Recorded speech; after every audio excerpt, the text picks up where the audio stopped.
అయితే అన్నా క్యాంటీన్లు వద్దు, అన్నా క్యాంటీన్లు నిషిద్ధం అంటూ కొంతమంది వైసీపీ నాయకులు మాట్లాడుతున్న మాటల్ని ఖండిస్తున్నారు. మన టీడీపీ రాష్ట్ర అధికార ప్రతినిధి గురునాథం గారు. సార్ చెప్పండి, ఇప్పుడు ఎంతోమందికి ఎవరికైనా అన్ని వర్గాల వారికి అందుబాటులో ఉండేలాగా మన చంద్రబాబు గారు తీసుకొచ్చారు అన్నా క్యాంటీన్ అనేది. ఒకప్పుడు క్లోజ్ చేయడం జరిగింది.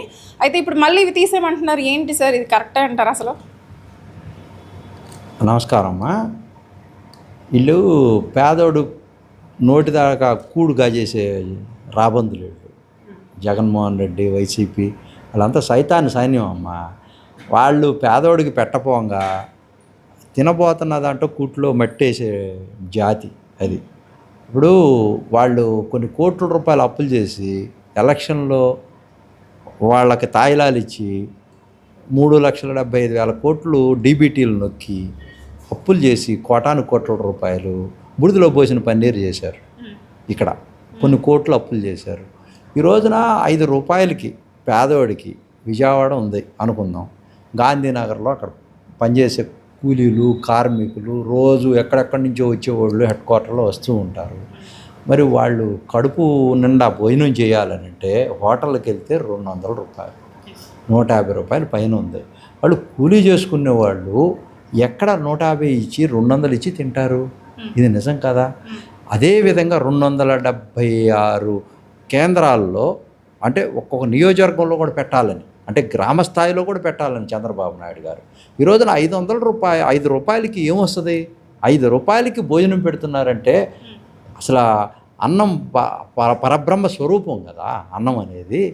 అటువంటి దాన్ని వద్దని అంటున్నారంటే వాళ్ళు 2 రూపాయల కిలో బియ్యం కూడా వద్దంటారా? డీబీటీలు ఎందుకు నొక్కుతున్నారు మీరు? ఒక కుటుంబానికి 7 లక్షల రూపాయలు మీరు ఉచితంగా ఓట్ల కోసం ఇచ్చేశారే, అది దారుణం కాదా? అసలు రాష్ట్ర అభివృద్ధి ఎక్కడ జరిగిందా? సంక్షేమం వైపు నువ్వు చూసావు కానీ అసలు ఎవరికి పడితే వాళ్ళకి తాయిలాలు ఇచ్చేసి మీరు కరోనా టైం అప్పుడు కరోనా పేషెంట్లకు ఇచ్చేటువంటి కిట్లు, వాళ్ళకి పెట్టేటువంటి భోజనం, వాళ్ళకి ఇచ్చేటువంటి సదుపాయాలు, వాళ్ళకి ఇచ్చేటువంటి మందులు కూడా కాజేశారు కదా. మీ ఎమ్మెల్యేలంతా కోట్లు కాజేశారు కదా. అప్పుడు ఎవరు లెక్కలు అడగట్లేదని చెప్పేసి కరోనా టైంలో కొన్ని కోట్లు దోషించారు. ఎగ్జాంపుల్ కావలి ఎమ్మెల్యేనే, ఆయన దాదాపుగా 2.5 కోట్లు 3 కోట్లు డబ్బులు కాజేశాడు కరోనాలో. అంటే అన్ని నియోజకవర్గాల్లో వాళ్ళు 175 నియోజకవర్గాలు కాజేశారు. అంటే పేదవాడు బతకూడదమ్మా. వీళ్ళు ఏంటంటే ఊరినే కుక్కకు బిస్కెట్ వేసినట్టుగా వేసి చెట్టు పేరు చెప్పి కాయలు అమ్ముకొని కులాలను అడ్డం పెట్టుకుని కుక్క మూతి పిందుల్లాగా మా తాతల నేతులు దగ్గర మా మూతులు వాసన చూడండి అని చెప్పి అధికారం కోసం అర్రులు చాస్తా ఎంతకైనా దిగజారేటువంటి సైతాన్ సైన్యం ఇది. వీళ్ళు ఎవరు చెప్తారు నీతులు? అసలు బేషరత్తుగా జనం మా సూపర్ 6లోనే ఉంది. ఫస్ట్ అన్న క్యాంటీన్లు మేము వస్తే ఫస్ట్ సంతకం పెడతామని చెప్పాము. ఆ రోజునే దాదాపుగా 87 క్యాంటీన్లు ఓపెన్ చేశాము. ఈ రోజున 271 క్యాంటీన్లు మొత్తం ఆంధ్రప్రదేశ్ మొత్తం విస్తరించాము. దానికి రోజుకు అయ్యేటువంటి ఖర్చు 1 కోటి రూపాయలు. 1 కోటి రూపాయలు. పొద్దున టిఫిన్, మధ్యాహ్నం భోజనం, రాత్రి భోజనం మూడింటికి కలిపి 1 కోటి రూపాయలు అవుతుంది. 1 కోటి రూపాయలు ఒక రోజుకి 276 కోట్ల రూపాయలు. ప్రతి నెల ఎన్ని కోట్ల రూపాయలు పేద ప్రజానికి ఆహారం కోసం కడుపు నింపుతున్నామంటే అన్నదాత సుఖీభవ అని చంద్రబాబు నాయుడిని, మా యొక్క ఎన్డీఏ గవర్నమెంట్ని జనమంతా కూడా సంతృప్తికర స్థాయిలో ఆశీర్వదిస్తున్నారు. ఈ సమాజం అంతా కూడా మా ఊరిలో కావాలి, మా ఊరిలో కావాలి, మా విలేజ్లో కావాలని. ఇప్పుడు కేంద్ర ప్రభుత్వం ఇదివరకు కాంగ్రెస్ ప్రభుత్వం పనికి ఆహార పథకం పెట్టింది కదా. ఇప్పుడు రిమోట్ ఏరియాల్లో వాళ్ళకి సంవత్సరం రోజుల్లో 160 రోజులు 200 రోజులు పని చేసుకుంటే వాళ్ళకి డబ్బులు ఇచ్చేటువంటి కార్యక్రమం పెట్టింది కదా. అది కూడా ఒక బృహత్తరమైనటువంటి కార్యక్రమమే కదా, పేదవాడి కడుపు నింపడానికి కదా. అట్లాంటిది ఇది మీకు చేతగాక ప్రజావేదికను కూల్చేసి అమరావతిని అడవిగా చేసేసి అన్న క్యాంటీన్లు మొత్తం కూడా పాడుపడేటట్టుగా చేసి మొత్తం డిమాలిష్ చేసి మీరంతా కూడా విధ్వంసం సృష్టించి ఈ రాష్ట్రాన్ని ధ్వంసం చేయటం కోసం మీరు ఒక రాక్షసుల్లాగా తయారైతే దాన్ని ప్రజలు క్షమించరు. తప్పకుండా మీరు మూల్యం చెల్లించుకుంటారు. మేము దీన్ని కొనసాగిస్తాము. ప్రతి ఊరిలో ప్రతి గ్రామంలో కూడా అన్న క్యాంటీన్లు తీసుకెళ్తాము. అన్నగారు ఒకటే చెప్పాడు, అన్నగారు పేరు మీద అన్న క్యాంటీన్లు పెడుతున్నామంటే ప్రజలే దేవుళ్ళు, సమాజమే దేవాలయము, పేదవాడికి పట్టిన అన్నం పెడితేనే ఈ సమాజంలో మనకు సంతృప్తిగా ఉంటుంది. ఆ ఒక్క అంశాన్నే ప్రాతిపదికగా తీసుకొని ఈనాటికి కూడా తెలుగుదేశం పార్టీ వచ్చి 45 సంవత్సరాలైనా కూడా చెక్కు చెదరకుండా ప్రజల యొక్క పేదవాడి గుండెల్లో ఉందంటే ఎస్సీ ఎస్టీ బీసీ మైనార్టీల్లో బికాజ్ ఆఫ్ అన్నగారు పెట్టినటువంటి ఆ పార్టీ.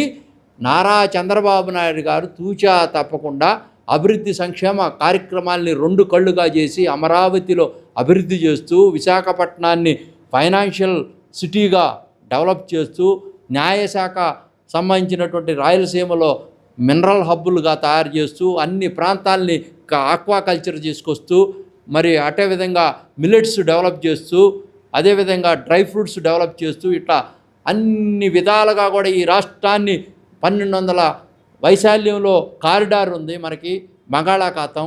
దాన్ని మొత్తాన్ని కూడా ఎకోసిస్టమ్ డెవలప్ చేసి అన్ని ప్రాంతాల్లో కూడా పోర్టులు తీసుకొచ్చి కనెక్టివిటీ పెంచి, ఏదైతే మనకు ప్రపంచంలో ఉన్నటువంటి గూగుల్ వచ్చేటువంటి పరిస్థితుల్లో విశాఖపట్నంలో 135,000 కోట్ల రూపాయలు మొట్టమొదటిసారిగా పెట్టుబడి పెడుతున్నటువంటి చరిత్ర. 12 కంట్రీస్కి సముద్రం నుంచి సీ మార్గంలో కనెక్టివిటీ, అమెరికా దాకా కనెక్టివిటీ ఇచ్చి ఏదైతే మేము డేటాబేస్ చేస్తున్నామో ఇది ప్రజలందరూ కూడా ప్రపంచంలో ఆహ్లాదకరమైనటువంటి సిస్టాన్ని మేము రిసీవ్ చేసుకుంటూ 6,65,000 కోట్ల రూపాయలతో అనేక ప్రాజెక్టులు విశాఖపట్నానికి తీసుకొస్తున్నటువంటి నేపథ్యం. క్వాంటమ్ వ్యాలీ ఇక్కడ ఆల్గారిథం పెట్టి మేము 153 ఇంచెస్లో పెద్ద స్క్రీన్తో కంప్యూటరింగ్ తయారు చేయటమే కాకుండా బేస్ కూడా ఏర్పాటు చేసి ఇక్కడి నుంచే ఉత్పత్తి చేసి, ఈ ఉత్పత్తి దానికి ఉన్నటువంటి బైబ్యాక్ మార్కెటింగ్ అంతా కూడా మేము తయారు చేసి ప్రపంచానికి అందించేటువంటి జినోమ్ వ్యాలీ ఏదైతే ఉందో, సిలికాన్ వ్యాలీ ఏదైతే ఉందో అక్కడ ప్రపంచ దేశాల్లో ఉందే అని ఎదురు చూస్తున్నటువంటి ఈ సందర్భంలో అమరావతిలో కూడా ఉందని, అమరావతి నుంచి అంతరిక్షం దాకా, అమరావతి నుంచి అమెరికా దాకా ఇంత నేపథ్యాన్ని అభివృద్ధి సంక్షేమ కార్యక్రమాలు ముందుకు తీసుకెళ్తా ఉంటే వీళ్ళకి కళ్ళు కనపడట్లేదా? కళ్ళు గద్దలు కొట్టేసినాయా? కళ్ళు కాకులు ఎత్తుకెళ్ళినాయా? జగన్మోహన్ రెడ్డి ఏం మాట్లాడతావు? అసలు నీకు భాషే రాదు. నువ్వు మాట్లాడటానికి ఆ నత్తి పకోడిలాగా మాట్లాడతా, విషయాన్ని సమగ్రంగా చెప్పలేని పరిస్థితుల్లో ఆ ఆడవాళ్ళ దగ్గరికి తీసుకొని ముద్దులు పెడుతూ ఓదారుతూ అమ్మ అయ్యా అంటూ ఏదో రక్త సంబంధికుల్లాగా నువ్వు వాటేసుకున్నంత మాత్రాన సరిపోద్దా? షోలు చేయొద్దు. ఓకే సార్, అయితే ఇప్పుడు ఈ సూపర్ 6 అమలు అవుతున్నాయి, ఒకదాని తర్వాత ఒకటి అమలు అవుతున్నాయి. ప్రజలు నిజమేంటో తెలుసుకున్నారు. అయితే ఇప్పుడు ఏంటంటే పేదలే కాదు, ఆధారం లేని ఆడవాళ్ళు కూడా ఫ్రీగా బస్ ఎక్కి వచ్చి ఫ్రీగా 5 రూపాయలతో అన్నం తినాలి అంటే జీవన శైలి సరళీకృతం అయిపోయింది. సో ఇప్పుడు నెక్స్ట్ కూడా ఇంకా ఛాన్స్ లేదు, ఛాన్స్ తెప్పించాలి అని ఇలాంటి చేష్టలకి పాల్పడుతున్నారంటారా? మీరు అడిగిన అన్ని క్వశ్చన్లకి ఒకటే ఆన్సరు. సంతృప్తికర స్థాయిలో ప్రభుత్వ పాలన జరుగుతుంది. వీళ్ళకి అమరావతి అభివృద్ధి చెందుతుంది, రాష్ట్రం అంతా కూడా బ్రహ్మాండంగా ఉంది. అసూయ, ద్వేషం, కక్ష, కార్పణ్యం రచంద్రబాబు నాయుడు గారు చరిత్రలో నిలిచిపోతాడని చెప్పి ఏం చేయాలో తెలియక అభద్రతా భావంతో దేనికైనా రఫా అనేసి గొంతులైనా మేము కోస్తామని భయపెట్టడం కోసం అదొక మార్గం ఎంచుకున్నారు.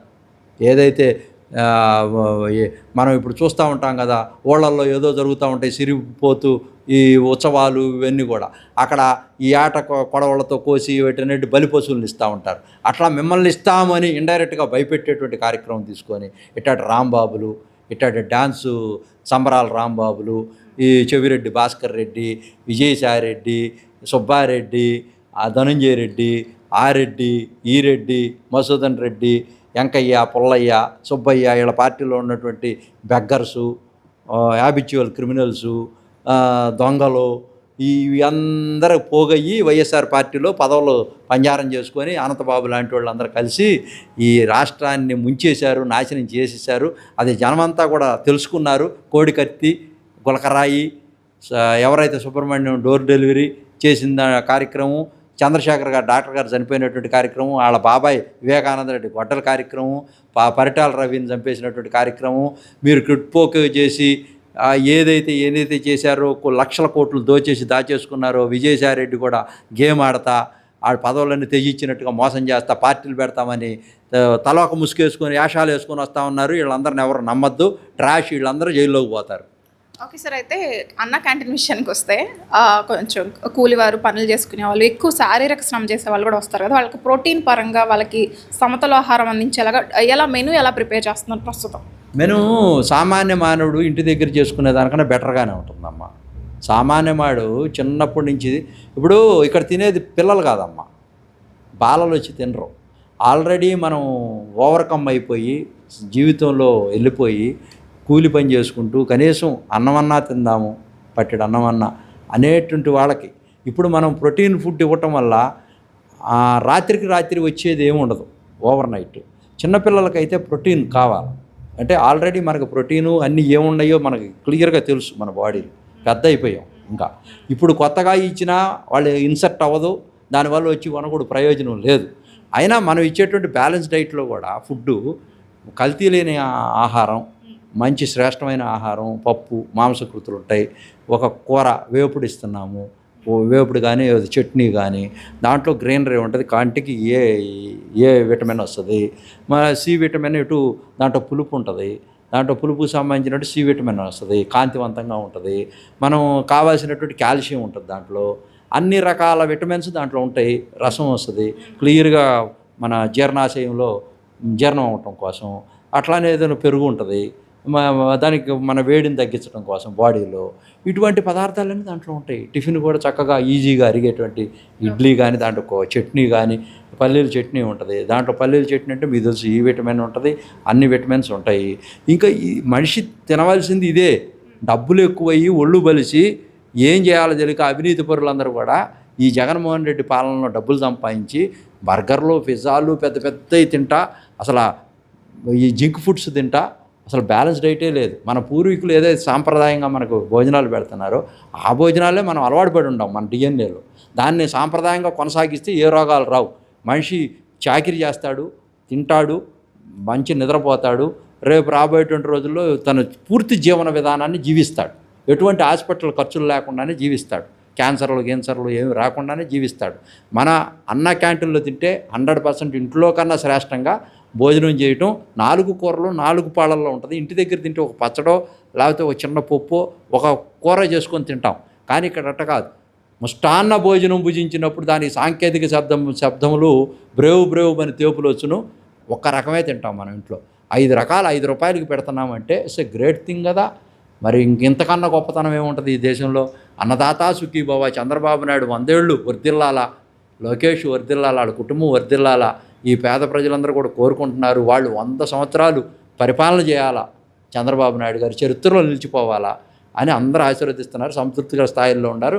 మేమందరం కూడా పూర్తిగా రేపు రాబోయేటువంటి రోజు జగన్మోహన్ రెడ్డి పార్టీ కోకట వెళతా కూడా పీకి బయటపడేయటం కోసం శరవేగంగా అడుగులు ముందుకేస్తున్నాం. కబడ్దార్ జగన్మోహన్ రెడ్డి, నువ్వు ఆల్రెడీ 11 రెడ్డి అయ్యావు మన 24లో, ఇప్పుడు 29కి 0 రెడ్డి కాపోతున్నావు. ఇది సత్యం. Okay sir, thank you. So Anna canteen అనేది ప్రజలకి కనీస ఆకలి తీర్చే, అంటే పేదలకు కానీ పని చేసుకునే వారికి కానీ అన్నదాత సుఖీభవ అంటూ కనీసం కడుపు ఆకలి తీర్చే ప్రక్రియ. దీన్ని అడ్డుకోవడం ఎవరి వల్ల కాదు. ఎవరు ఎన్ని కామెంట్స్ చేసినా, ప్రతిపక్షం ఎన్ని కామెంట్స్ చేసినా ఇది కొనసాగుతుంది చర్య అంటున్నారు గురునాథం గారు. వీడియో జర్నలిస్ట్ కిరణ్తో అనుష, విజయవాడ నుంచి.